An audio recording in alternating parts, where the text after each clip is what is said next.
8 de la mañana saludamos a las personas que a partir de este momento se suman a nuestro programa a través de Telefórmula. Muy buenos días, Manuel, buen día. Ciro, por la mañana, buenos días. Gracias por estar con nosotros la mañana de este viernes. Lourdes, buen día. Ciro, Manuel, buenos días. Esta es la información. Ayer fue asesinado el periodista Eber López, director general del portal Noticias Web de Salina Cruz, Oaxaca. Desde anoche, la Fiscalía General del Estado informó que detuvo a 2 presuntos responsables por estos hechos. Uno de ellos sería el hermano del exagente municipal de las Salinas del Marqués. 96 veces nos han insultado en la conferencia mañanera y nunca han ofrecido pruebas de que nuestra información es falsa, aseguró por la mañana María Amparo Casar, presidenta de Mexicanos contra la Corrupción.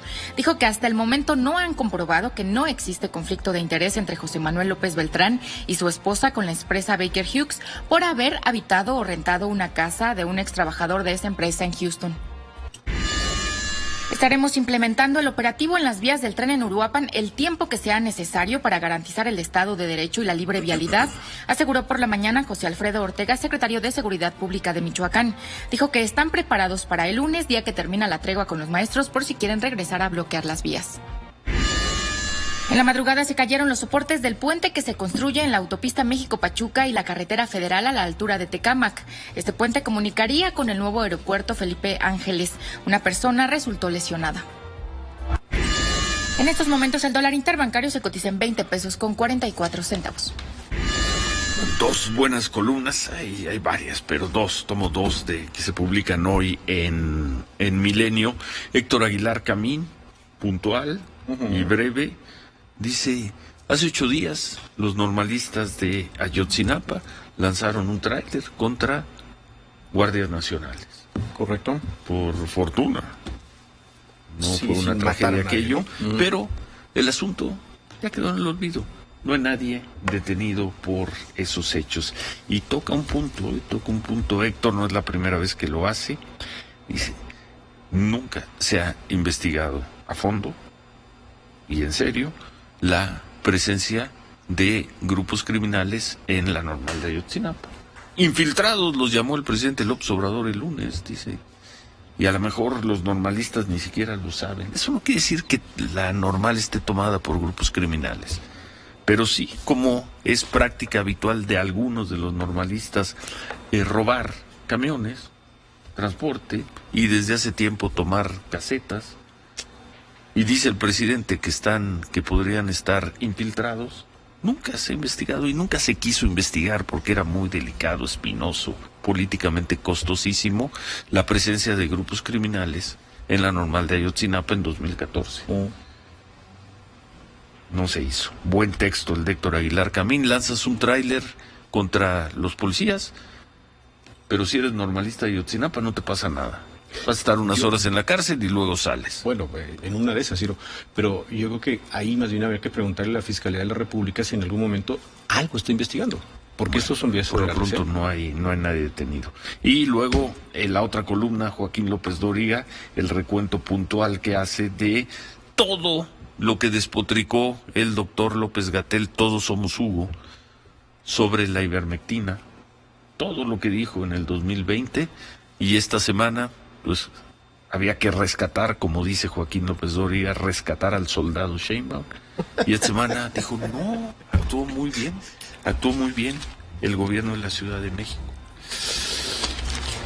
En fin. ¿Qué decir? Por un lado, Héctor Aguilar Camín, lanzas un tráiler contra policías, no pasa nada. Y por el otro, hablas todo el tiempo mal de la ivermectina y cuando te dicen, habla bien, hablo bien. Ese es el científico que maneja la pandemia en México. 8:05, volvemos. Continuamos con Ciro Gómez Leiva por la mañana.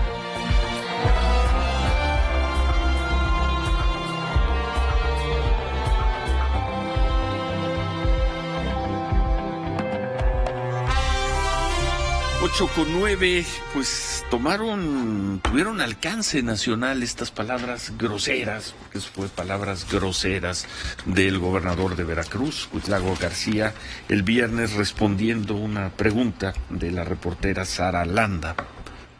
Muy grosero, la reportera, que luego dio varias entrevistas. Lo que le quería preguntar es, ¿Qué pasa con ese delito de ultrajes a la autoridad que dijo el gobernador Cuitlagua García que había mandado ya una iniciativa al Congreso de Veracruz para retirarlo, pero parece que la iniciativa no tiene la contundencia que se requiere para echar abajo ese delito tan controvertido? En eso estaba, y la reportera le dijo al gobernador que las barras y colegios de abogados de Veracruz estaban en contra.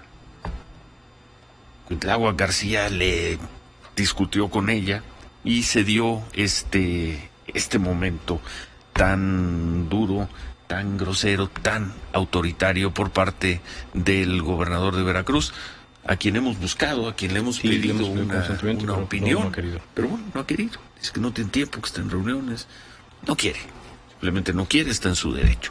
Así le respondió a la periodista Sara Landa el miércoles. ¿De qué papel estás jugando como medio? ¿De qué papel estás jugando como medio? Y esto la sociedad lo tiene que saber. ¿De qué medio me dices que eres? Soy de Mega Noticias. De Mega Noticias. ¿Ve qué papel estás jugando como medio? Solo le estoy preguntando. No, es que la sociedad, con todo respeto. Yo con todo respeto digo a la sociedad tiene que darse cuenta qué papel juega un medio. Porque ¿informas a la sociedad o no? Por eso le pregunto a usted. Por eso. ¿Informas a la sociedad o no? Sí, por eso le pregunto las dudas que hay. Pregunto a ti, ¿es tu derecho malinformar a la sociedad? No, gobernador, por eso le pregunto a usted. Bueno, entonces por eso también. Y cuando usted me preguntes y me digas, el abogado fulano dice que, te pregunto, ¿qué abogado? Las barras de abogados en general en Veracruz se han pronunciado en contra de ¿Qué barra de abogados? Este delito, ¿Qué abogado? en general del Estado. ¿Cuál? Gobernador. Todas. Porque todas. En su mayoría. Bueno, no hay que mentir. Yo sé de una barra de abogados que dijo el delito de ultrajes es correcto. Te repito, ¿todas? ¿Te sostienes en que todas? La mayoría, gobernador. Ya mentiste. Cuando dijiste todas, y lo dijiste todas... No miento, porque... No mentiste. A ver, regresa el audio, la grabación cuando dijo todas. No me retracto, Mire, que una vez me retracté con ustedes cuando me dijeron, no, sí, corrijo, me retracto. Soy específico. Tú acabas de decir todas las barras de abogados. Repito, te pregunto, ¿todas? En su mayoría... ya cambiaste. Yo te agarro lo que dijiste. Estás mintiendo. A ver, vamos por partes. Vamos ya a los hechos. Dice, ¿qué barras de abogados se han pronunciado en contra de esta tipificación del delito de ultrajes a la autoridad? Rápido, danos los nombres. ¿Y qué fecha? ¿En qué fecha? Porque esto lo leímos aquí. Hay una en diciembre, hay otra en enero, Ciro, peticiones para poder reunirse con el gobernador y expresarle estas inquietudes. Ahí te va. Por lo pronto, es la Federación Mexicana de Colegios de Abogados, Colegio Nacional de Abogados Penalistas, la Organización de las Naciones Unidas por la Organización Mundial de Abogados, académicos de colegios de abogados juristas, el capítulo Veracruz de la Barra Mexicana de Colegios de Abogados, la Asociación Jurídica Licenciados en Derecho, la Alianza Mexicana de Abogados del Estado de Veracruz, el comisionado ante la Suprema Corte de Justicia de la Nación de la Federación Mexicana de Colegios de Abogados, el presidente del Colegio de Abogados Derecho Penal Privado Corporativo y Fiscal de Veracruz, el presidente de la Asociación Nacional de Abogados Postulantes de Juicios Orales Penales y Civiles. Estamos hablando también del vicepresidente de Colegios de Abogados de la República Mexicana, la delegación del Estado de Veracruz de la Federación Mexicana de Colegios de Abogados, el presidente de la Barra de Licenciados en Derecho, el vicepresidente del capítulo Veracruz de la Barra Mexicana de Abogados, el presidente del Colegio de Abogados de Litigación Oral del Estado de Veracruz, la Secretaría de Relaciones Internacionales de la Federación Mexicana de Colegios de Abogados, la presidencia de la Barra de Abogados de Tierra Blanca, Veracruz, el Foro Veracruzano de Juristas. Bueno, ahí los tiene, ahí tiene algunos, no sé si es la totalidad, gobernador, pero ahí tiene algunos. Dice el gobernador, a ver, dime, el abogado fulano, dame un nombre. Bueno, aquí tenemos a un abogado fulano, ni más ni menos que el presidente de la Comisión Nacional de Derecho Penal de la Federación Mexicana de Colegios de Abogados, Arturo Nicolás Baltasar. Gusto en saludarlo. Y sabemos que van al frente, abogado, después de estas declaraciones. Buen día. Buenos días, Ciro. Buenos días, Manuel. Un gusto Arturo. Antes de cualquier otra cosa, el gobernador dijo, yo conozco cuando menos una barra o un colegio que está a favor de la forma en que se primero se promulgó, luego se aplica el delito de ultraje a la autoridad. ¿Usted conoce una barra o colegio de abogados en Veracruz o en el país que esté a favor? Nosotros no conocemos una sola barra que se haya pronunciado a favor del delito de ultrajes a la autoridad, y por supuesto está en el registro videograbado que el gobernador no dijo el nombre concreto de ninguna asociación. Bueno, ¿y qué viene entonces, Arturo? Pues mira, el día de hoy vamos a hacer un pronunciamiento nuevamente barra colegios de abogados, y se nos está comenzando a unir asociaciones civiles, activistas veracruzanos, y el objetivo el día de hoy es informar a la sociedad que, como bien ustedes acaban de señalar en diversas ocasiones, específicamente el 27 de diciembre del año 2021 y el 6 de enero del año 2022, presentamos oficios en la oficina del gobernador manifestando que diversas barras estábamos en contra del delito de ultraje a la autoridad, pedíamos su derogación, y el oficio del cual ustedes acaban de dar cuenta, si tú lo revisas en la primera hoja, sí, tiene el matasellos de la oficina del gobernador. Uh-huh. Entonces, el gobernador no tenía por qué haberle preguntado a esta periodista en la forma que lo hizo los nombres de los abogados y qué asociaciones, porque él lo sabe, se lo presentamos por la vía legal, por escrito. No era necesario que se dirigiera de esta forma con esta periodista, que nosotros la conocemos, es una periodista seria, es una periodista que estaba cumpliendo con su trabajo y que se dirigió al gobernador de manera respetuosa. Lo que vamos a hacer el día de hoy es precisamente presentar nuevamente estos oficios, y volvemos a presentar otros solicitando audiencia, como lo hemos venido haciendo, para entablar un diálogo con el gobernador y darle el punto de vista de los abogados, de los juristas, en relación a la inconstitucionalidad del artículo 331 del Código Penal del Estado de Veracruz, y para explicarle cómo es que este delito está completamente en contra de los postulados del derecho penal, de la dogmática, y por esta razón se está prestando a muchos abusos de autoridad en nuestro estado. El gobernador no ha querido recibirlos. No hemos obtenido respuesta del gobernador hasta este momento, y te vuelvo a repetir, están los oficios con el sello de recibido. Tú tienes uno, se lo hicimos llegar a sí, a aquí está, lo acaba de leer todas las organizaciones, asociaciones, colegios que lo firmaron.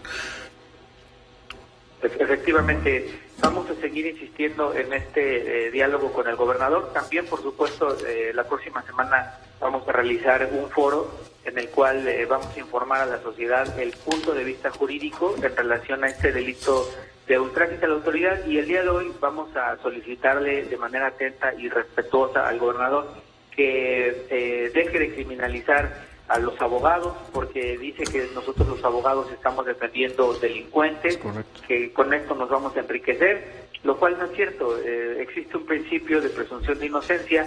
Hay muchas personas inocentes detenidas en este momento en prisión por este delito. Hay mujeres que están en este momento en la cárcel por haberle mentado la madre a un policía. Entonces es lo que nosotros queremos dialogar con el gobernador, explicarle con las carpetas que nosotros tenemos documentadas, con las carpetas de investigación, que este delito se está prestando a una serie de abusos. Y por supuesto, el punto medular, pedirle respeto hacia los periodistas en el estado de Veracruz, que es el primer lugar a nivel nacional en muertes violentas de periodistas. Gracias, abogado. ¿Y cómo lo van a hacer? ¿Se van a reunir en algún lugar? Como lo hemos venido haciendo, vamos a firmar el documento, lo vamos a presentar en la oficina del gobernador, y cuando tengamos el oficio sellado de recibido, a las 11 de la mañana, enfrente de Palacio de Gobierno, a un costado en una cafetería que está frente al Parque Juárez, vamos a dar nuevamente una rueda de prensa con la cual haremos pública nuevamente esta manifestación de los abogados, por lo que el gobernador, yo estoy seguro que de los 20 medios de comunicación que nos han confirmado el día de hoy, pues por lo menos sus asesores le habrán de pasar la nota de uno de ellos. Bueno, suponemos. Gracias, Arturo. Gusto saludarlos, Ciro. Gracias. El presidente de la Comisión Nacional de Derecho Penal de la Federación Mexicana de Colegios de Abogados. Y dice el gobernador, deme un nombre, pues ahí lo tiene, desde el 27 de diciembre se lo entregaron, sellaron. Ahora, si en la oficina del gobernador no le pasaron el documento a Cuitláhuac García, pues problema de ellos. 8:20, volvemos.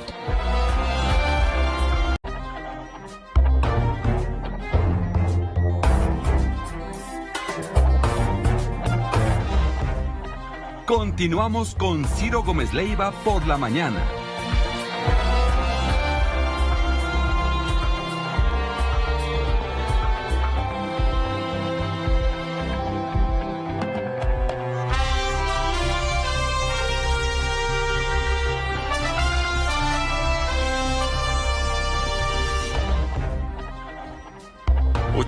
.24 sobre este tema de la empresa petrolera Baker Hughes, que es contratista de Pemex, que ha conseguido buenos contratos durante este gobierno y de la que se ha hablado porque uno de sus funcionarios, uno de sus directivos, es el dueño de la casa que rentaron o donde vivían o viven uno de los hijos del presidente López Obrador y su esposa.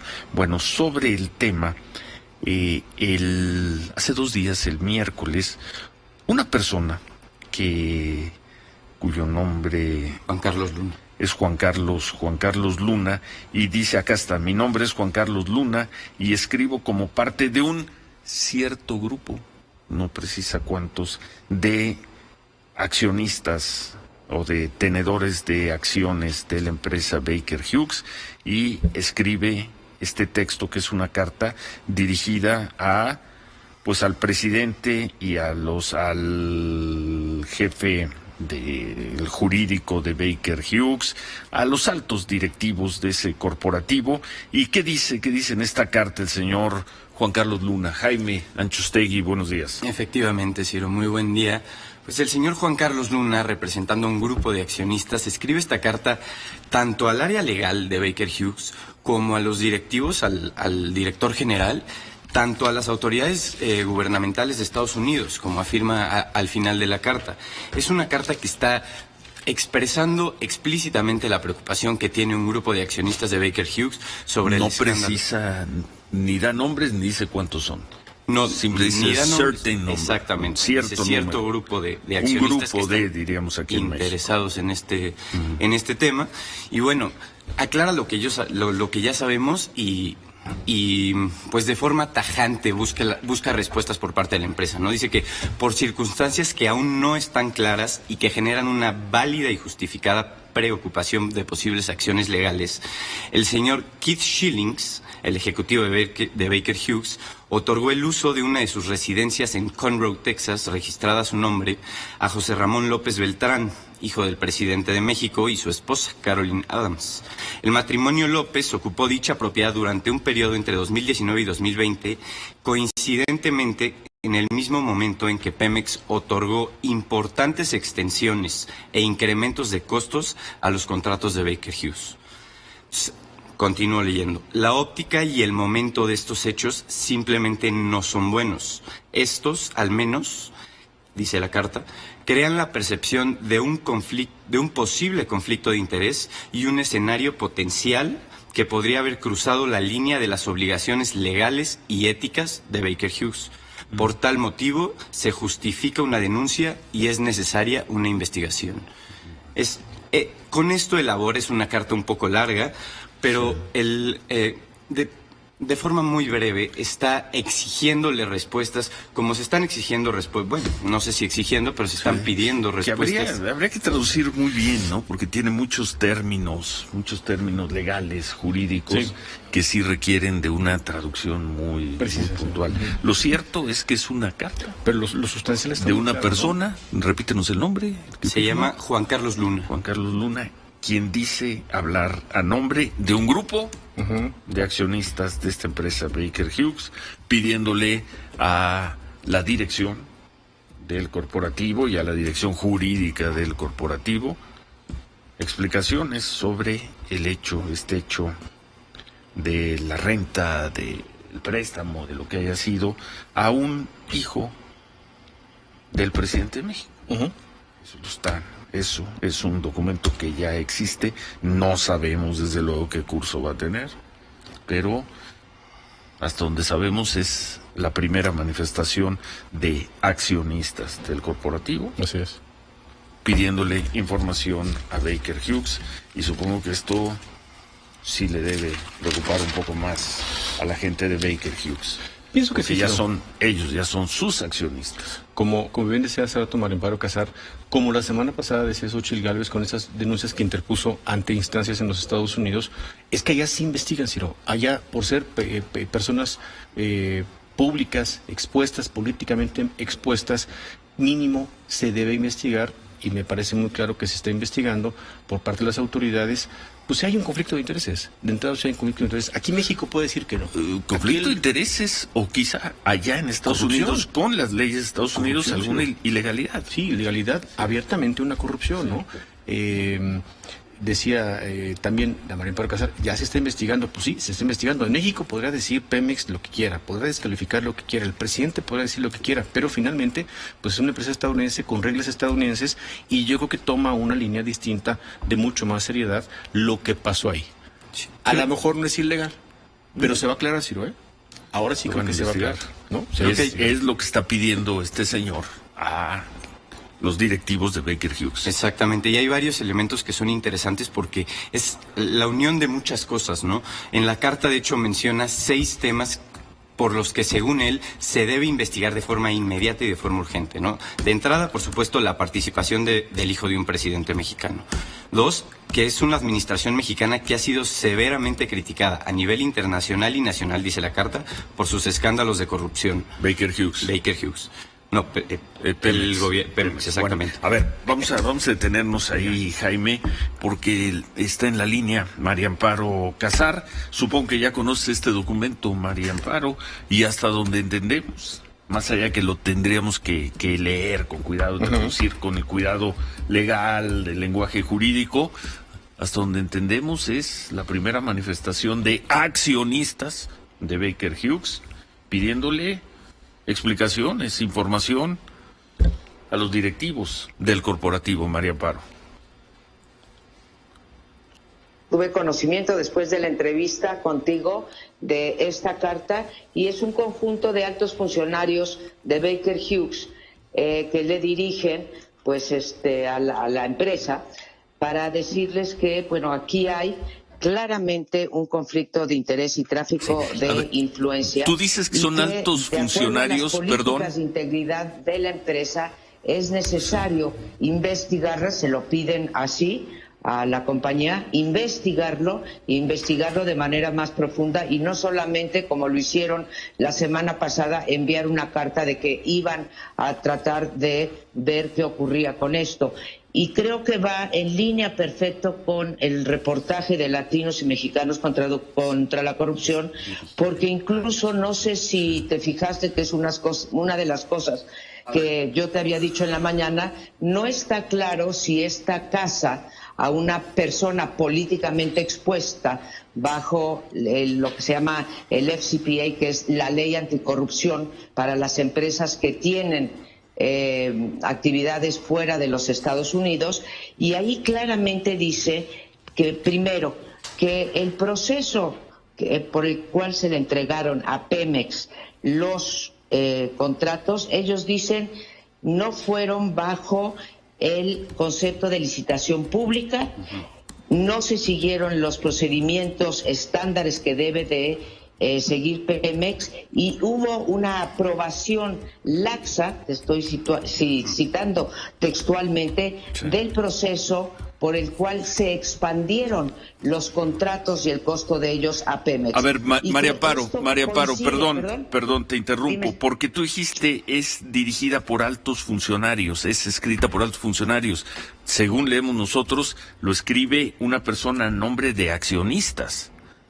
Dirigido. De accionistas. Sí, es que tú dijiste que lo habían escrito altos funcionarios. No. Una persona que dice hablar de un certain number, de algunos accionistas, dirigido a los altos funcionarios de Baker Hughes. Así es, a los altos, quizá No dije D, sino A. Es dirigida en efecto a el chairman, al CEO que se llama, Lorenzo Simonello, que es el CEO de la compañía, sí. Y bajo las políticas de integridad que tienen que tener y bajo las cuales los accionistas invierten en esto, le piden a los altos funcionarios, a 5 altos funcionarios de la empresa, que hagan una investigación profunda dada la gravedad de los hechos. Veremos. Y llama la atención, Ciro, si me das un minuto más, tenemos que dice precisamente lo que decimos en la investigación Latinos y Mexicanos, que es el hijo del presidente el que está involucrado, que México es una administración que ha sido severamente criticada nacional e internacionalmente por sus escándalos de corrupción, que es un país que tiene un muy débil Estado de Derecho, que está involucrada la esposa, que es una persona políticamente expuesta, y que ella es una intermediaria de contratos de energía a nivel internacional. Y habla de la millonaria expansión de Baker Hughes. Tenemos que cortar, María Amparo, pero te agradecemos esta precisión. Vamos a revisar en detalle el documento. Muchas gracias, María Amparo Casar. Hasta luego, Ciro, gracias. A ver, 8:35, volvemos. Continuamos con Ciro Gómez Leiva por la mañana.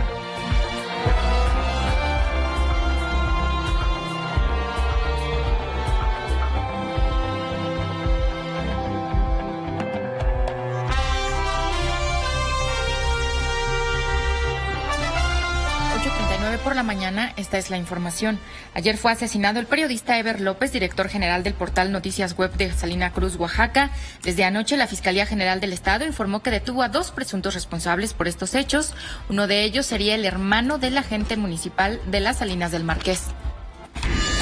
96 veces nos han insultado en la conferencia mañanera y nunca han ofrecido pruebas de que nuestra información es falsa, aseguró por la mañana María Amparo Casar, presidenta de Mexicanos contra la Corrupción. Dijo que hasta el momento no han comprobado que no existe conflicto de interés entre José Ramón López Beltrán y su esposa con la empresa Baker Hughes por haber habitado o rentado una casa de un ex trabajador de esa empresa en Houston. Nosotros no conocemos una sola barra de abogados que se haya pronunciado a favor del delito de ultraje a la autoridad y el gobernador Cuitláhuac García sí sabe que abogados estamos en contra, aseguró por la mañana Arturo Nicolás Baltasar, presidente de la Comisión Nacional de Derecho Penal de la Federación Mexicana de Colegios de Abogados. Dijo que a las 11 de la mañana se van a manifestar para pedir respeto al gobernador hacia los periodistas e insistirán en tener una reunión con él. Estaremos implementando el operativo en las vías del tren en Uruapan el tiempo que sea necesario para garantizar el Estado de Derecho y la libre vialidad, aseguró por la mañana José Alfredo Ortega, secretario de Seguridad Pública de Michoacán. Dijo que están preparados para el lunes, día que termina la tregua con los maestros, por si quieren regresar a bloquear las vías. En la madrugada se cayeron los soportes del puente que se construye en la autopista México-Pachuca y la carretera federal a la altura de Tecámac. Este puente comunicaría con el nuevo aeropuerto Felipe Ángeles. Una persona resultó lesionada. En estos momentos el dólar interbancario se cotiza en 20 pesos con 44 centavos. Ayer se registró la cifra por parte de la Secretaría de Salud, las cifras que presenta todos los días la Secretaría de Salud, el número más alto de personas muertas por COVID desde mediados de febrero, desde el 14-15 de septiembre. Ayer se registraron 927 personas muertas.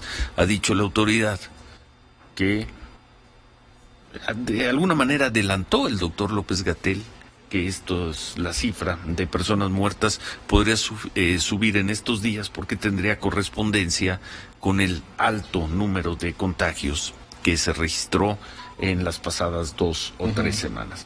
Como sea, son 927 personas muertas, mexicanos muertos, reconocidos por la Secretaría de Salud. Eso por un lado. Por el otro, comenzamos a ver disminución en los contagios en México y en prácticamente todos los países del mundo, y esto viene acompañado con anuncios todavía incipientes, en algunos casos, en otros muy contundentes, en Estados Unidos y en Europa, de cómo se van a relajar las medidas de prevención, ¿sí? a partir en algunos casos, Estados Unidos a partir de hoy. Ya no es a partir de hoy, ¿verdad? Ya, por ejemplo, ya no se exige cubrebocas en algunos lugares cerrados. Público, Países europeos empiezan a quitar todas las restricciones que tenían, desde pedir certificados de vacunación, pruebas, cubrebocas. Parecería que, tal como lo dijeron algunos especialistas, que fue a principios de noviembre. Comenzaba eso y muy fuerte a principios de diciembre sería. A principios de diciembre. Sí, mediados de noviembre, principios de diciembre, cuando apareció la palabra Omicron en esta historia trágica del COVID, dijeron... En la disyuntiva de qué tan fuerte iba a ser. Qué tan fuerte iba a ser y también lo que podría significar, si es que esta nueva variante del COVID no resultaba ser tan letal como las anteriores. Uno de ellos fue el doctor Francisco Moreno, puso un tuit. Pues bueno, puso varios precisamente de estas reflexiones sobre cuánto iba a costar, cuánto iba a tardar, pero que sí iba a ser súbito el tema, ¿no? Ya conforme iba pasando la entrada de COVID en el país. Bueno, y uno de ellos dijo, quizá con Omicron podamos comenzar a ver el paso de la pandemia a otra etapa. Estamos a 2 meses de aquello. Doctor Francisco Moreno, infectólogo del Centro Médico ABC. Gusto en saludarlo siempre, Francisco.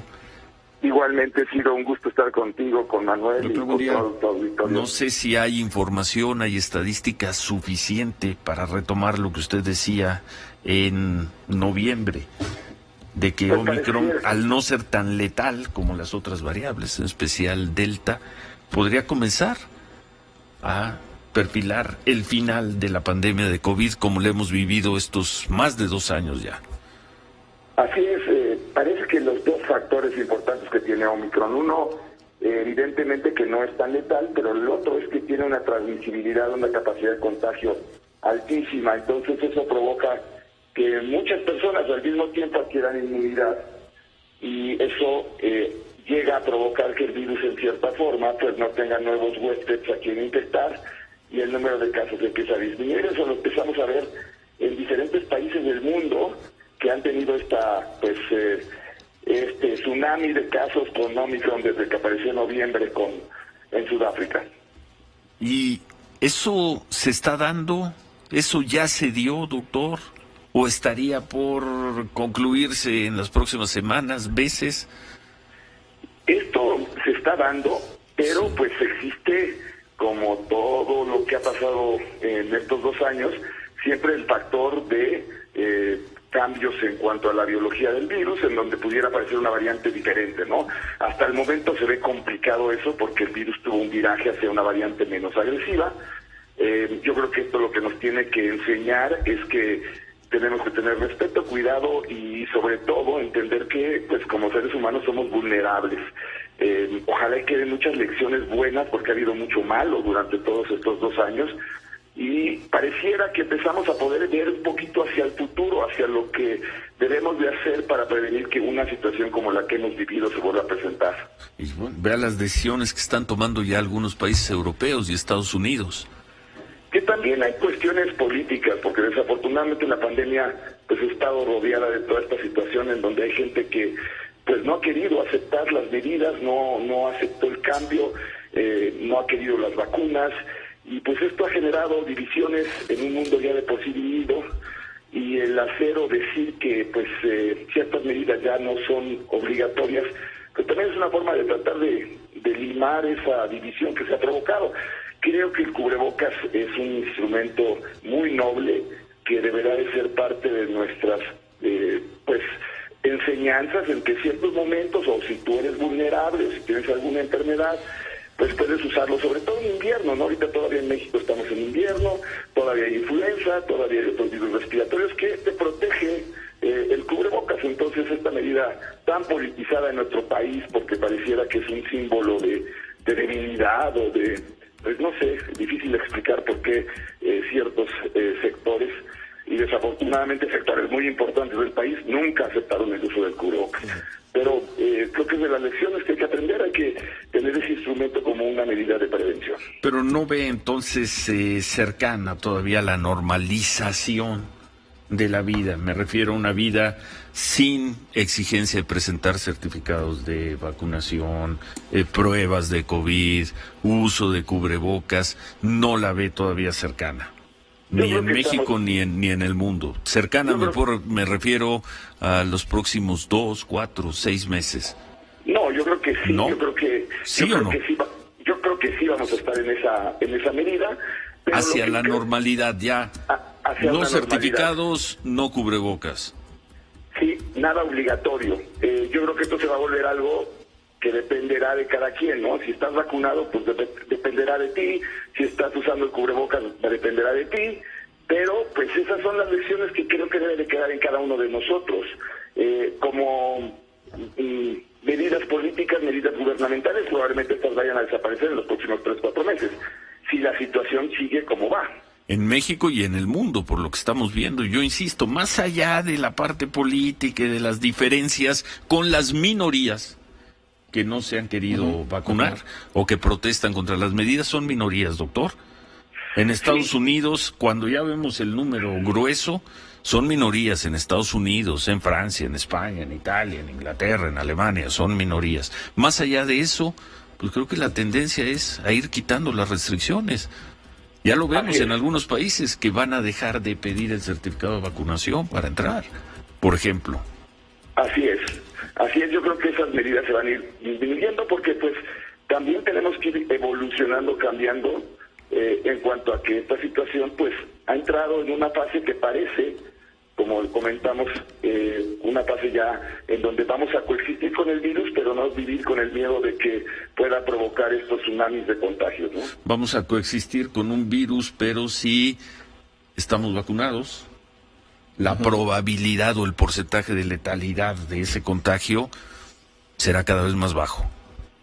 Y tendremos una población mucho más inmunizada por la cantidad de contagios naturales que se ha dado pues por esta variante tan transmisible. Doctor, sé que fue una tragedia terrible, que costó muchas vidas, pero dentro de todo es una buena noticia. El momento que parece perfilarse después de la tragedia.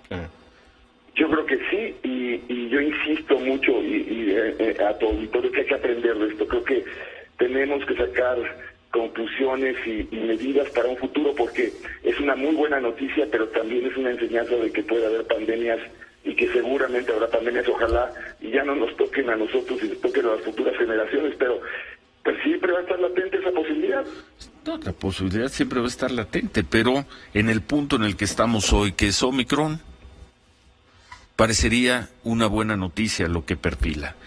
Gran parte de la humanidad, no de la humanidad, porque sabemos que hay países de África y de otras regiones que no lo hicieron, pero muchísimas personas se inmunizaron, se vacunaron. Las vacunas funcionaron, doctor, y lo hemos visto con Omicron, funcionaron muy bien, y es probable que en las próximas semanas, meses, haya un regreso gradual, diferenciado, pero un regreso a la vida como la teníamos a finales del 2019, principios del 2020, sin certificados, sin cubrebocas.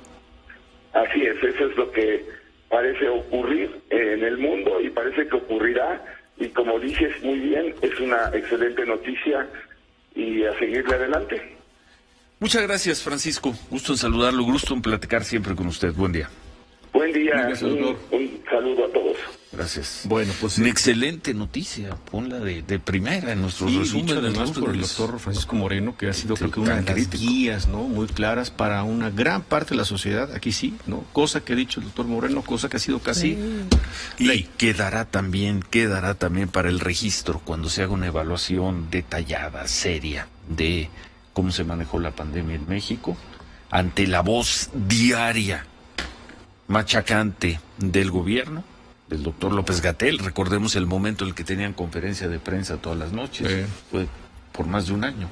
Correcto. Como un grupo de doctores, entre ellos el doctor Moreno, pero estuvo el doctor Macías, el doctor Tello, en fin, un grupo de 4 o 5 doctores con una gran precisión clínica médica. La gente de Texsalud, Ciro, sí, ¿no? y con una capacidad expositiva admirable. Se convirtieron en el contrapeso informativo, interpretativo de el dogma, porque eso fue en gran medida el dogma del discurso oficial. Sí. Quedará siempre en el análisis el registro de las voces, como la del doctor Francisco Moreno. Hablo del dogma, porque una cosa es lo que dijo el presidente, el doctor López-Gatell, y otro la velocidad con la que los institutos de salud pública, el Instituto Mexicano del Seguro Social, los gobiernos se aplicaron para las vacunas. Correcto. Sí trabajó el Estado mexicano y hay que reconocerlo, y en algunos lugares trabajaron muy bien. Otra historia es si se hubieran tomado 2 o 3 decisiones distintas y se hubiera manejado un discurso un poquito más cercano al dolor de tantas personas. Pues que guiara, Ciro, no que nos diera consuelo, ¿no? Lo que decía, se están muriendo, pero los queremos todos porque son mexicanos. No, pero una cosa mucho más sensata, mucho más clara, una guía más fría, Ciro, de cómo iban a ser las cosas, ¿no? No ver cómo los familiares iban muriendo, cómo las familias enteras se iban acabando ante el azoro de él. Y no pasa nada, vamos muy bien. La pandemia nos vino como anillo al dedo, ¿no? En términos de porcentaje de población no estamos tan mal. Es el discurso complaciente del presidente López Obrador, que siempre acompañó el doctor López-Gatell. Pero bueno, yo me quedo con la parte optimista de lo que nos acaba de decir el doctor Francisco Moreno. Podemos estar ante una excelente noticia para las próximas semanas o meses, que sería ni más ni menos que el final de la pandemia del COVID, tal como la vivimos, la padecimos y la sufrimos durante, que van a ser 2 años, y en algunos países más de 2 años. Ahí te va esta imagen, Ciro, para irnos a pausa, ¿no? En Canadá, protestas, en Alemania, en Francia, en Estados Unidos, se quitan el cubrebocas. Esto es ayer en un salón, pues de una escuela primaria en Las Vegas, porque también allá anunciaron que se quitan el cubrebocas. Vamos a verlo. No más cubrebocas, Ciro. Y a celebrar los chavos. Porque esos niños ya están vacunados. Porque esos niños seguramente ya están vacunados. Ahí dejan que corran. Sí. Y se vuelven locos de la felicidad y bailan. Y que jueguen los niños, que es lo que tienen que hacer los niños. Aprender y jugar, o jugar y aprender en el orden que quieras. Qué bueno, qué alegría. Ojalá veamos esa imagen pronto en México, en Argentina. Ojalá. Y en todo el mundo. Y ojalá ya no nos pidan certificados para entrar aquí, para llegar a algún país. Que quede atrás esta pesadilla que ha sido el COVID. Qué gran imagen. Muy bonito. La va muy padre. ¿Dónde es eso? ¿En Vancouver? Es en Las Vegas, Ciro, ¿no? Es en Las Vegas. En Nevada. Digo que apenas se anunció también que junto con California, California se va el 15, deja la obligatoriedad del cubrebocas en muchos lugares públicos. Hoy en Nueva York ya es mucho más abierto. Y se anunció también en Las Vegas que en conjunto con California, porque han bajado los contagios, se pueden quitar el cubrebocas en muchos lugares. Ojalá pronto lo veamos aquí. Pausa. Estamos por la mañana. No le cambie. Continuamos con Ciro Gómez Leiva por la mañana.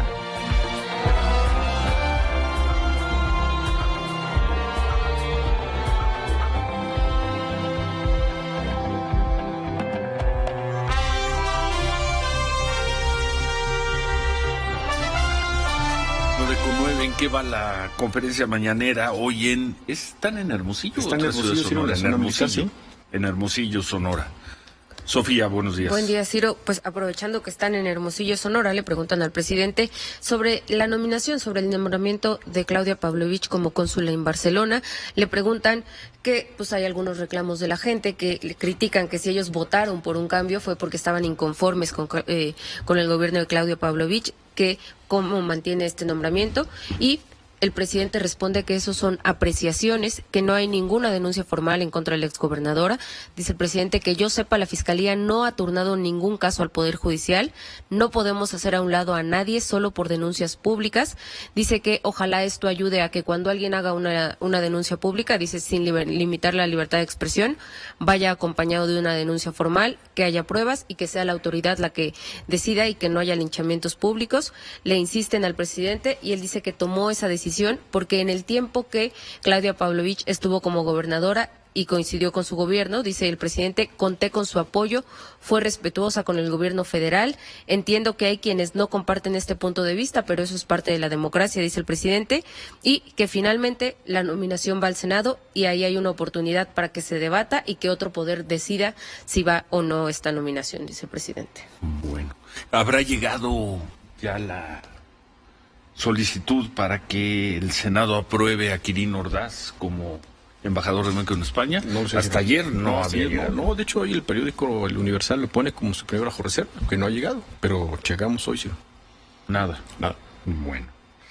Bueno, nos recuerdan también, hace unos momentos cuando hablamos con el doctor Moreno, Francisco Moreno, decíamos que frente al discurso del gobierno en la pandemia, hubo una serie de voces muy importantes, creo yo, que confrontaron el discurso oficial con argumentos, nunca con insultos, con argumentos buenos. Sí. Y creo que el tiempo termina dándoles la razón, entre ellos, desde luego, el doctor Moreno, pero estuvo el doctor Macías, estuvo el doctor Tello, estuvo la doctora Jiménez Fibi. Sí.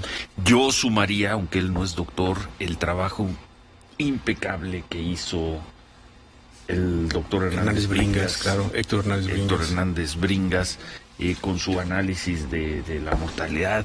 En fin, fueron 7, 10 voces importantes. La verdad está Carol Perelman, que le daba mucho sustento también a los propios investigadores. Y ellos no tuvieron que juntarse en una asociación, no tuvieron que firmar desplegados.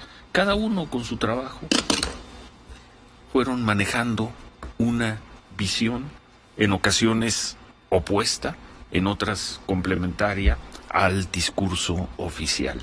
Quedan para el registro, queda su trabajo, porque además todos ellos son extraordinarios comunicadores, todos, desde el primer momento, y además fueron creciendo como comunicadores en la pandemia. Nos recuerdan también por ahí la voz, sobre todo en el arranque, en los días más duros, más enconados de la pandemia, fueron 5 o 6 exsecretarios de salud que presentaron un libro también. A ellos como fueron exfuncionarios, se les acusaba de carga política, pero también la voz en un momento del doctor Frank, del doctor Chertorivsky, Narro, el propio doctor Córdoba, que luego más bien se replegó, pero bueno, y formaron todo un discurso ante la aplanadora, que era el discurso de Palacio Nacional y del doctor López-Gatell. Quedará para el registro también. Muchas gracias a todas las personas que nos están haciendo llegar más nombres. Sí, por supuesto. Ahora, que parece que nos acercamos a lo que sería el final de la pandemia tal como la vivimos, la padecimos, la sufrimos. Ojalá.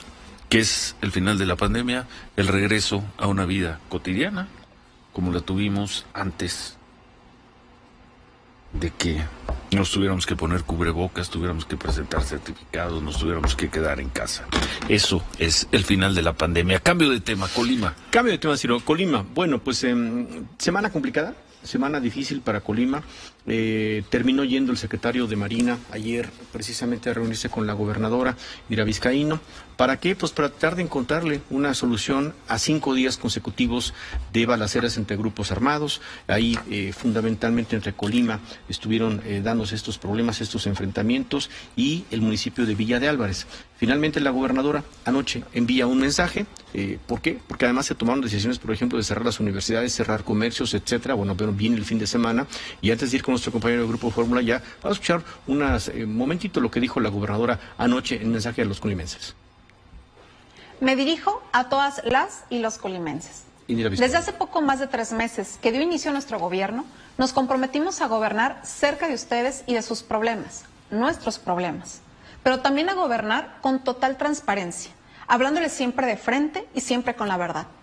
Esto no solamente es un compromiso, sino que siempre ha sido mi convicción. En los últimos días se han registrado diversos sucesos en distintas partes del estado, hechos ocurridos principalmente en la zona metropolitana de la ciudad de Colima, que han generado incertidumbre y preocupación en las familias colimenses. Les comparto que su servidora y el gobierno que encabezo nos hemos ocupado en atender el tema de inmediato y de tiempo completo, en coordinación con el Gobierno de México. Hemos privilegiado en un primer momento las acciones antes que las palabras. Como ustedes saben, a inicios de esta semana recibimos la visita de la Secretaria de Seguridad y Protección Ciudadana del Gobierno de México, Rosa Isela Rodríguez Velázquez, así como el general. Y así siguió, evidentemente, el general, hasta ayer de recibir al secretario de Marina. Como sea, bien, alguna parte de repente, como bien lo reconoce la gobernadora, dicen nos abocamos a las acciones y no a las palabras, generaban cierta incertidumbre en la sociedad de Colima, porque decían, bueno, pues los hechos delictivos continúan.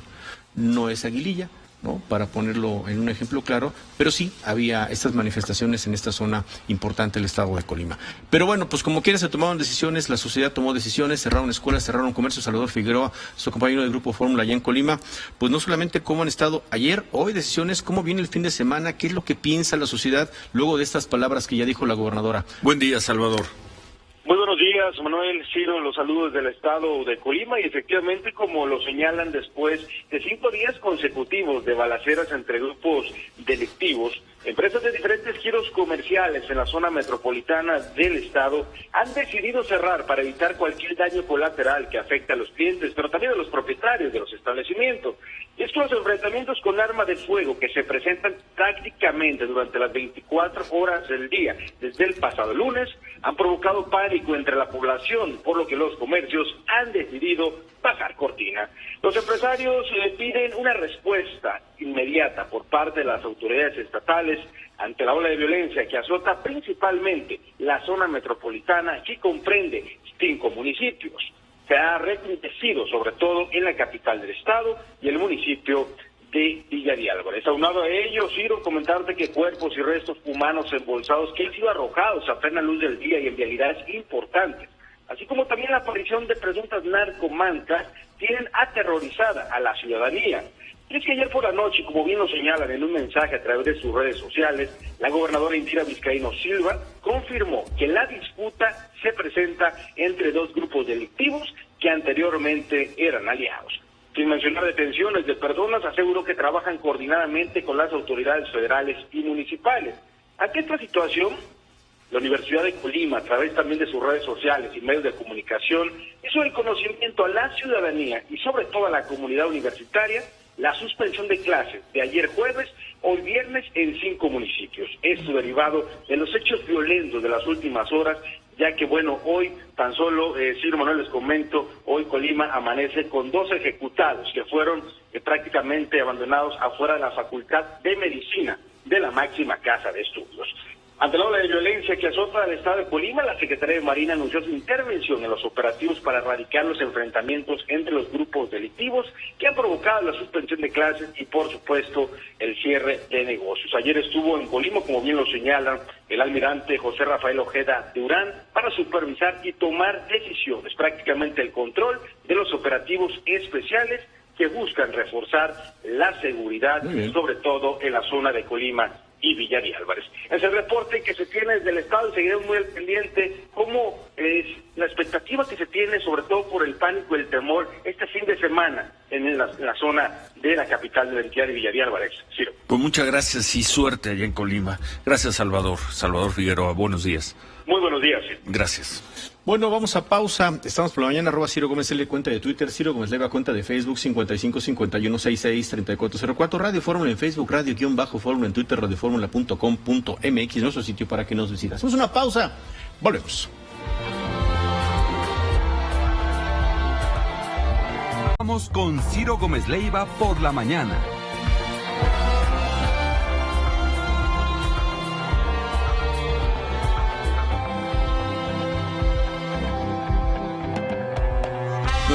Manuel. Bueno, pues de información, si lo que estamos buscando, bueno, pues la gente que sabe del Senado de la República no ha llegado, sino todavía no ha llegado la propuesta de Quirino Ordaz como embajador de México en España. No ha llegado hasta esta mañana, Ciro, al Senado de la República. Raro, ¿no?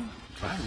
Pues no lo sé, la verdad es que no lo sé. Hay un paquete muy importante que desde septiembre se anunció.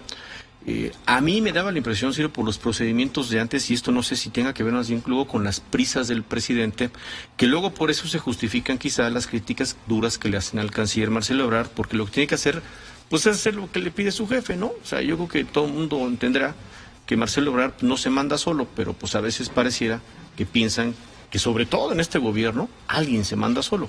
Mandan un paquete importante de propuestas de embajadores y de cónsules en septiembre, y estamos en febrero y todavía no vemos para cuándo, ¿no? Entonces corrió todo el periodo anterior, todo este periodo que ya está comenzando, y no lo sabemos. Entonces, ¿qué tan raro es? Pues primero, creo, Ciro, que obedece al que no venía el famoso Placet de España, ¿no? Creo que obedece en primera etapa eso, ¿no? Que se tardó desde que el octubre, viernes. Noviembre, diciembre. No, espérame, es que es septiembre, octubre, noviembre, diciembre y enero. Son 4 meses. ¿Qué día conocimos la noticia? ¿El viernes? Por ahí sí, jueves, más o menos. viernes de la semana pasada. Más o ¿Cuánto menos, te toma más o menos. elaborar un documento para mandárselo a Te pongo el al ejemplo. Senado?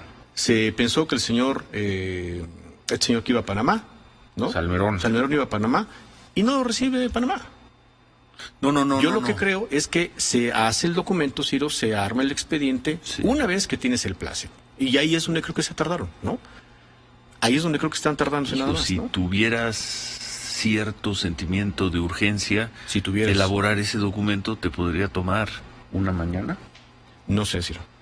No sé. Porque pues se supone que es la Secretaría de Relaciones Exteriores, que es el gobierno federal. Pero el documento que tiene... no lo hace la Cancillería. El documento lo hace la Secretaría de Gobernación. Bueno, la Secretaría de Gobernación, si hubiera quien sea, el gobierno federal, la dependencia que sea, si hubiera un cierto sentido de urgencia, lo elaboras ¿en cuánto tiempo? ¿En una mañana? ¿Para mandárselo a un Senado que te lo va a aprobar? No sé, yo creo que nosotros lo vemos fácil. Yo no sé los procedimientos, insisto, no es un solo documento, creo que son varios propuestas y varios documentos, y simplemente pues ahí está atorado, ¿no? Simplemente ahí está atorado. El caso de Claudia Pavlovich va por separado, ¿no? Entiendo que muchos consulados, bueno, por ejemplo, Estados Unidos tiene 50 consulados, pues simplemente se anuncian, simplemente se mandan y se modifican las personas en los consulados, pero hay algunos consulados que tienen mayor consideración que otros, ¿no? Si el consulado de Barcelona tiene una consideración aparentemente ya no de un gran consulado, entonces lo revisa el Senado. Pero puede ser que ya no. Y entonces Pavlovich se va a ir a Barcelona sin que pase por el Senado de la República, ¿no? Sí. Entonces por ahí no pasa mayor cosa. Y hoy la defendió el presidente López Obrador. Sí. Allá en Sonora. Dijo que las acusaciones en su contra son versiones no probadas. En fin, todo indicaría que la señora Pavlovich, como priista o dejando de ser priista, estará en Barcelona. Quirino Ordaz, pues quién sabe. ¿Quién sabe? Bueno, Miriam. Tenemos, Ciro, pues en el seguimiento del asesinato de Eber López, parece que ya entregaron el cuerpo a sus familiares durante la madrugada. Obviamente, pues conmueve, indigna a los reporteros de la comunidad periodística en Salina Cruz, un hombre muy querido, muy cercano a muchos reporteros, activo, una pluma muy fina y muy dura para criticar a los funcionarios municipales. Y tenemos en la línea a Rodolfo Canseco, él es periodista de RCP Noticias en Salina Cruz. Él desayunó, él almorzó con Eber el día de ayer, por ahí del mediodía, un amigo muy cercano, y pues lo tenemos en la línea telefónica. Buen día, Rodolfo. Tiro, ¿cómo estás? Buenos días. Te saluda Rodolfo, a la orden. Pues estuviste ayer todavía con Eber. Sí, fíjate que coincidí en 2 días anteriores. El día de ayer a las 12 del día platiqué con él. Un día antes desayuné con él, platicamos. En ningún momento me comentó él, porque había mucha confianza entre nosotros, una amistad de hace más de 20 años. No me comentó ni me dijo nada de alguna amenaza que hubiera recibido. Pero platicamos de otras cosas. Él, como siempre, emocionado con sus proyectos. Todo se acababa de cambiar de oficina, tenía unos días que se acababa de cambiar, la iba a remodelar, la iba a pintar, pero nunca mencionó de alguna amenaza en su contra. Nada, para él era un día habitual, era un día normal, y no detectaste nada que lo tuviera preocupado. No, lo único, y ya es público, te lo comento, una nota que sacó un día antes una nota que sacó un día antes, está publicada ahí en su página de noticias web, en contra de la exagente municipal de las Salinas del Marqués. Sí. Una nota muy dura, muy fuerte, y fue lo único, que tampoco lo abordamos, no lo platicamos, que soy honesto, pero sí es lo que ya está público, y esto pues va relacionado por la detención de 2 presuntos asesinos materiales del amigo Eber, uno de ellos hermano de la ex agente municipal de las Salinas del Marqués. Fueron a ejecutar a Eber. Sí. Lo fueron a matar. Sí, sí. ¿Cómo Sí, fue? Porque también hubo confusión. Estaba en su oficina, O en su casa. dice la fiscalía que no, que iba llegando a un domicilio. ¿Dónde lo mataron? No, mira, hay confusión, te explico, y testigos presenciales de los hechos. La camioneta blanca se para enfrente de esta oficina que tenía la cortina de acero, nada más la puertecita abierta. Eber y su hijo de 12 años estaban adentro. Se baja uno de los sicarios y va directamente a la oficina, y esta puerta que estaba abierta, según los testigos presenciales, y detona, al parecer son 5 impactos de bala, uno de ellos en la cabeza. ¿Pero ellos estaban ahí? ¿Estaban adentro de ese lugar? No, Eber estaba adentro porque era su oficina. Sí, sí, sí. Eber no llegó a ningún domicilio. Estos llegaron en camioneta. Pues entonces está mal la Fiscalía de Oaxaca. Está mal el informe de la Fiscalía Tiene de Oaxaca. tiene datos erróneos. Sí, nosotros estuvimos y llegamos, ¿qué te parece? Menos de 30 minutos de los hechos, y algunos testigos que pues no dan nombre, pero nos dijeron cómo pasó. Inclusive había dudas si los sicarios eran de otro lugar, porque toman una subida que no hay salida. A los pocos metros donde está la oficina de Eber hay una subida que no tiene salida, entonces se regresan con la camioneta a toda velocidad, y en este entonces va pasando casualmente la policía, y ellos disparan a la policía municipal de Salina Cruz, y entonces empieza esa persecución que termina en una colonia, ironía de la vida, en la colonia de los padres de Eber López. Ahí lo tienen a ellos. Rodolfo, no hay ninguna duda que estos 2 sujetos detenidos por la policía municipal son quienes dispararon a Eber. Todo parece indicar que así es, Miriam. No hay ninguna duda. Encontraron armas, fueron detenidos casi a los minutos de haber hecho este crimen, este asesinato en contra del compañero Eber. Bueno. ¿Los hechos se dieron a qué hora, Rodolfo? Aproximadamente después de las 6:30 de la tarde, entre 6:30 y 7 de la noche. Fue lo que ocurrió en una avenida céntrica, o sea, de Salina Cruz a 4 cuadras del mercado, pues. Sí. O sea, transitada frente a un hotel. Entonces, es lo que también llama mucho la atención, ¿no? Y para Eber era un día normal. No te transmitió, no te comunicó una preocupación especial, un motivo de agobio, de temor. Nada. Unas horas antes platiqué con él, comentamos ahí cosas que nada de ver con la cuestión periodística, y nos despedimos. ¿Quién iba a imaginar que era la última vez que lo iba a llover? ¿Y su hijo de 12 años entonces estaba en esa camioneta blanca? No, el hijo de Eber estaba con él adentro. En el local, correcto. En la oficina de Eber. Afortunadamente se manejaron algunas versiones al inicio, que fue herido, no fue herido el niño, no, pero ya te puedes imaginar este estado mental quedó. ¿No?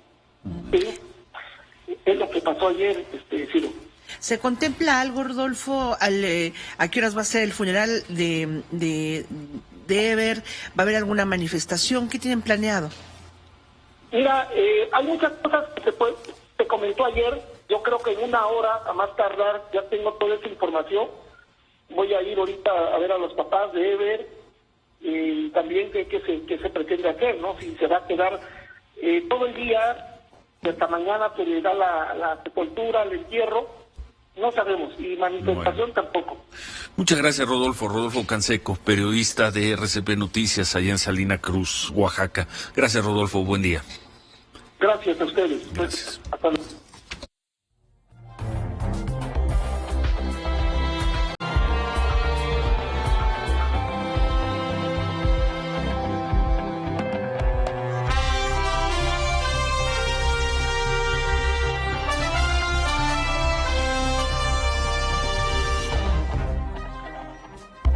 9:39 por la mañana, esta es la información. Ayer fue asesinado el periodista Eber López, director general del portal Noticias Web de Salina Cruz, Oaxaca. El periodista fue asesinado frente a su hijo en su estudio de grabación donde transmitía sus noticias. Es el quinto periodista asesinado en México en lo que va del año. La Fiscalía General del Estado informó que detuvo a 2 presuntos responsables por este asesinato. Uno de ellos sería el hermano del exagente municipal de las Salinas del Marqués. 96 veces nos han insultado en la conferencia mañanera y nunca han ofrecido pruebas de que nuestra información es falsa, aseguró por la mañana María Amparo Casar, presidenta de Mexicanos contra la Corrupción. Dijo que hasta el momento no han comprobado que no existe conflicto de interés entre José Ramón López Beltrán y su esposa con la empresa Baker Hughes por haber habitado o rentado una casa de un ex trabajador de esa empresa en Houston. Nosotros no conocemos una sola barra de abogados que se haya pronunciado a favor del delito de ultraje a la autoridad y el gobernador Cuitláhuac García sí sabe qué abogados estamos en contra, aseguró por la mañana Arturo Nicolás Baltazar, presidente de la Comisión Nacional de Derecho Penal de la Federación Mexicana de Colegios de Abogados. Dijo que a las 11 de la mañana se van a manifestar para pedir respeto al gobernador hacia los periodistas e insistirán en tener una reunión con él.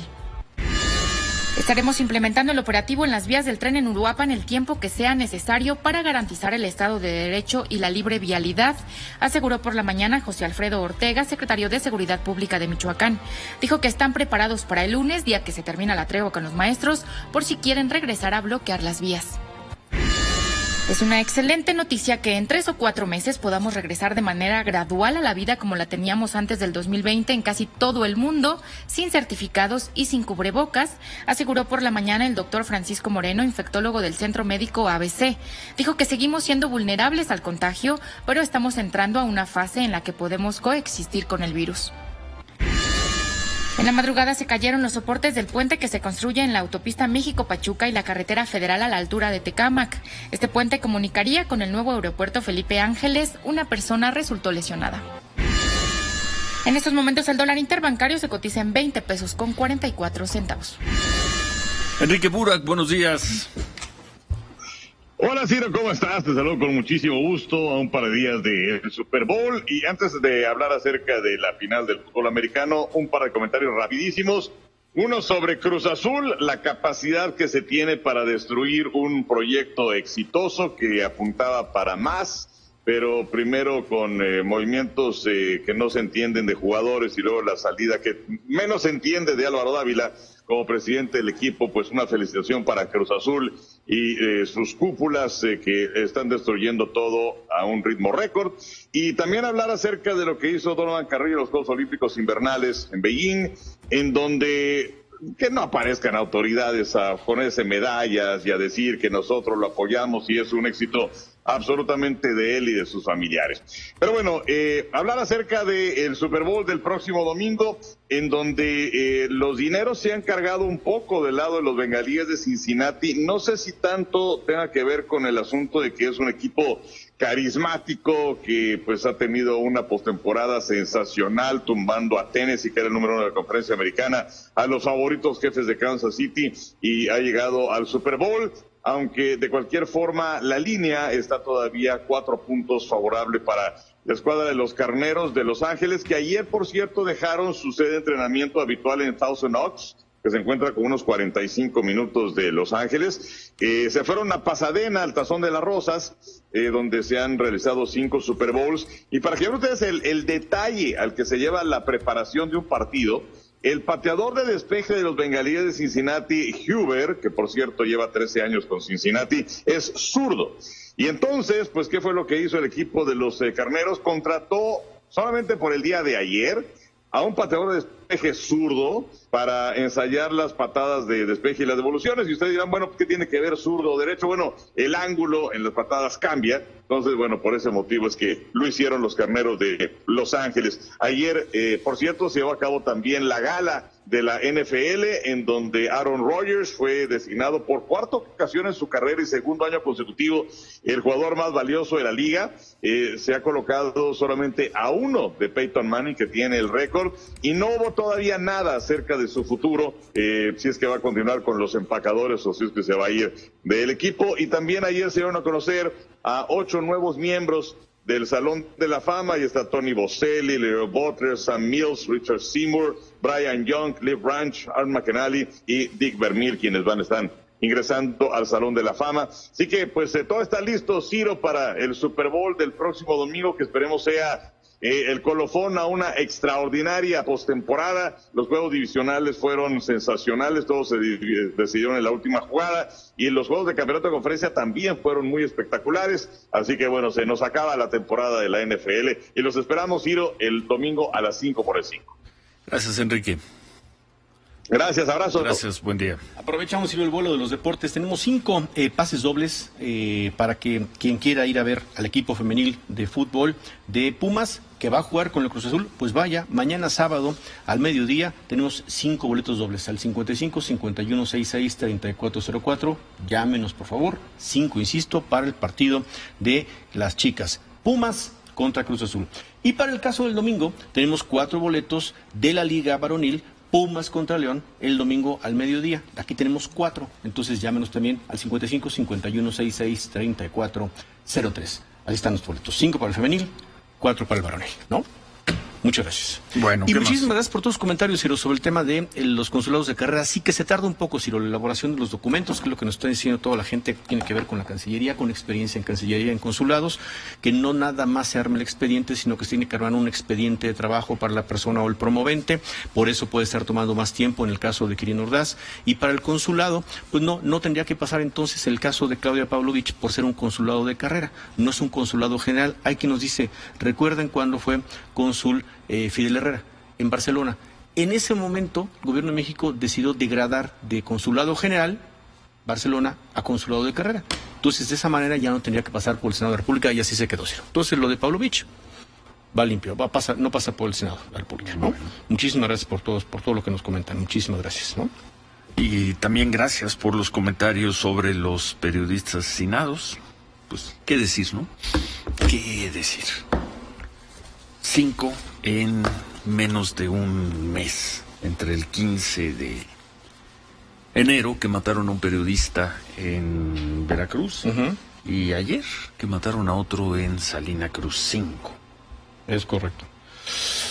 Perdón, cambio de tema, sino nada más a ver rápidamente, Miriam, porque nos está dando información para el asunto de la permanencia de la vigilancia. Ahora sí, en las casetas de la México-Acapulco, Acapulco-México, pues ahora sí que todo sin novedad, minuto a minuto, sí lo que se va reportando, presencia de la Guardia Nacional, elementos de la Policía del Estado de Guerrero, para que no haya bloqueo, Ciro.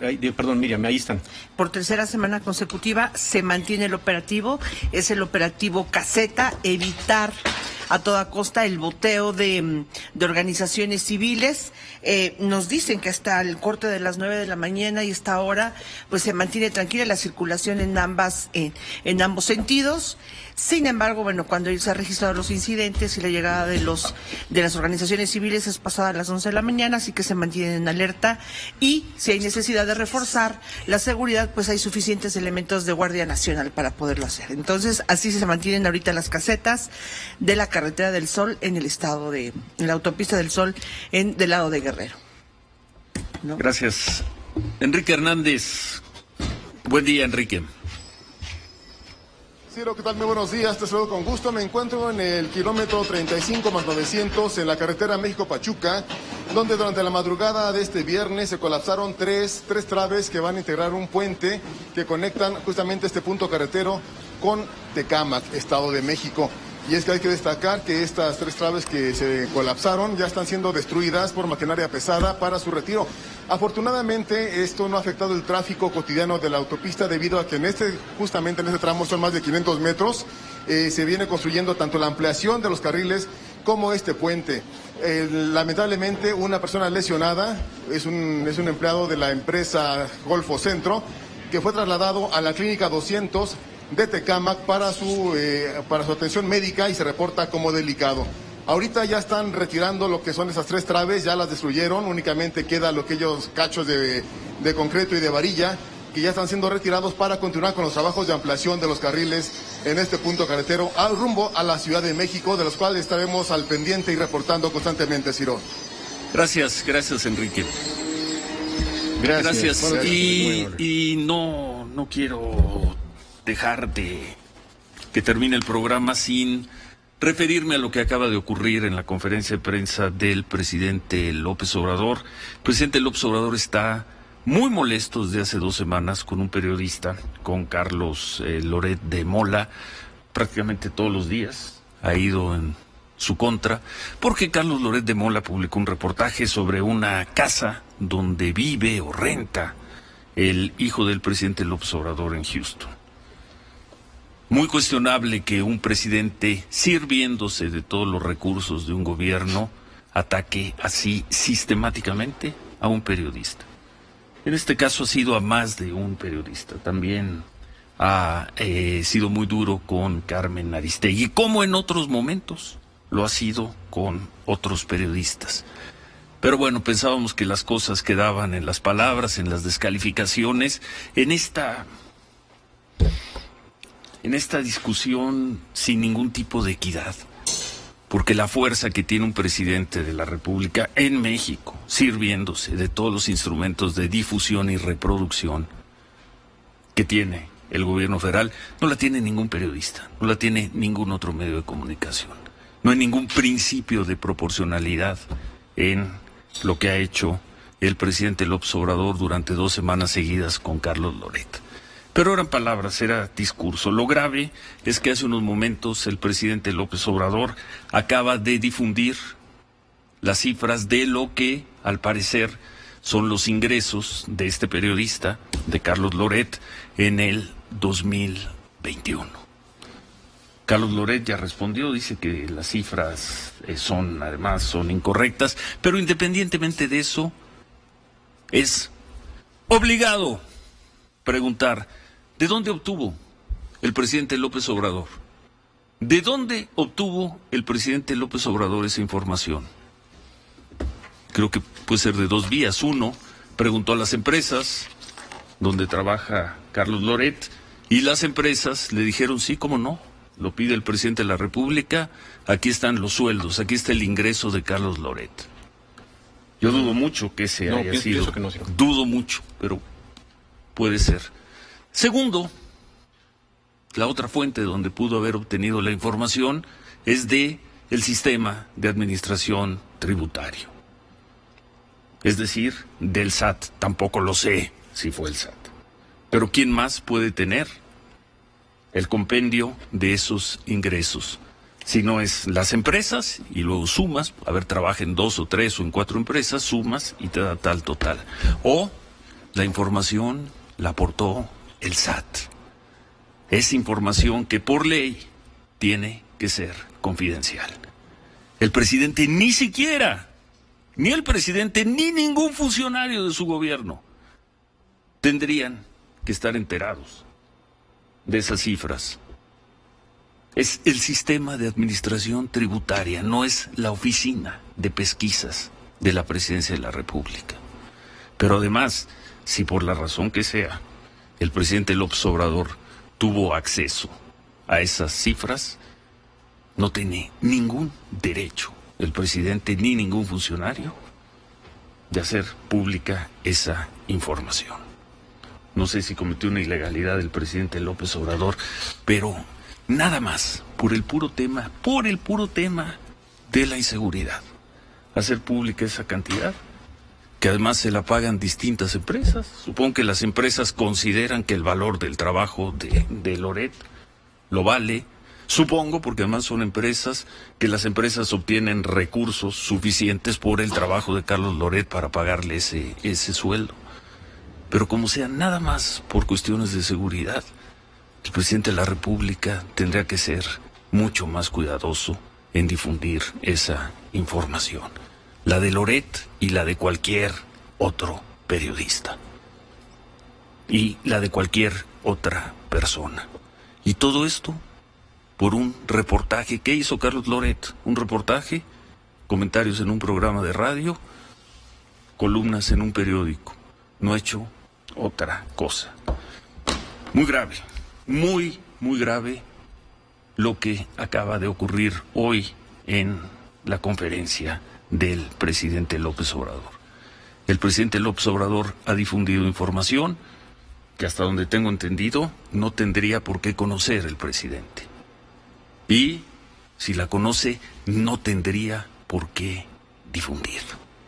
Pero ya lo hizo el presidente. O fue información proporcionada por las propias empresas donde trabaja Carlos Loret, o es información que el presidente tomó del SAT. Es una conducta propia de las malas causas, de las peores causas. Muy grave. Manuel. Pues sí lo es. Dice Carlos Loret, si no vamos a precisar qué cosa. Usar los datos de Hacienda para perseguir a un periodista y además datos falsos, montos inflados. Dice que en el 2021 gané millones en Televisa, donde dejé de trabajar en el 2019. Yo creo que es grave, muy grave lo que hace el presidente al obtener, como sea, estos datos, porque pues yo sí me inclino porque si eres el presidente y le pides a la gente que tiene las cuentas públicas de Hacienda que te las den, pues no te las van a negar, ¿no? Y me parece que por lo menos está abusando de su poder una vez más el presidente. Y ya si encima de todo te acomodas las cifras para parecer información que no tendría por más qué grave, conocer, híjole, y no tendría por qué difundir, pero ya lo hizo.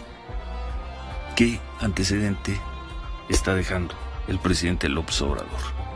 Gracias, se quedan con Javier Poza. Buen fin de semana, pásenla muy bien.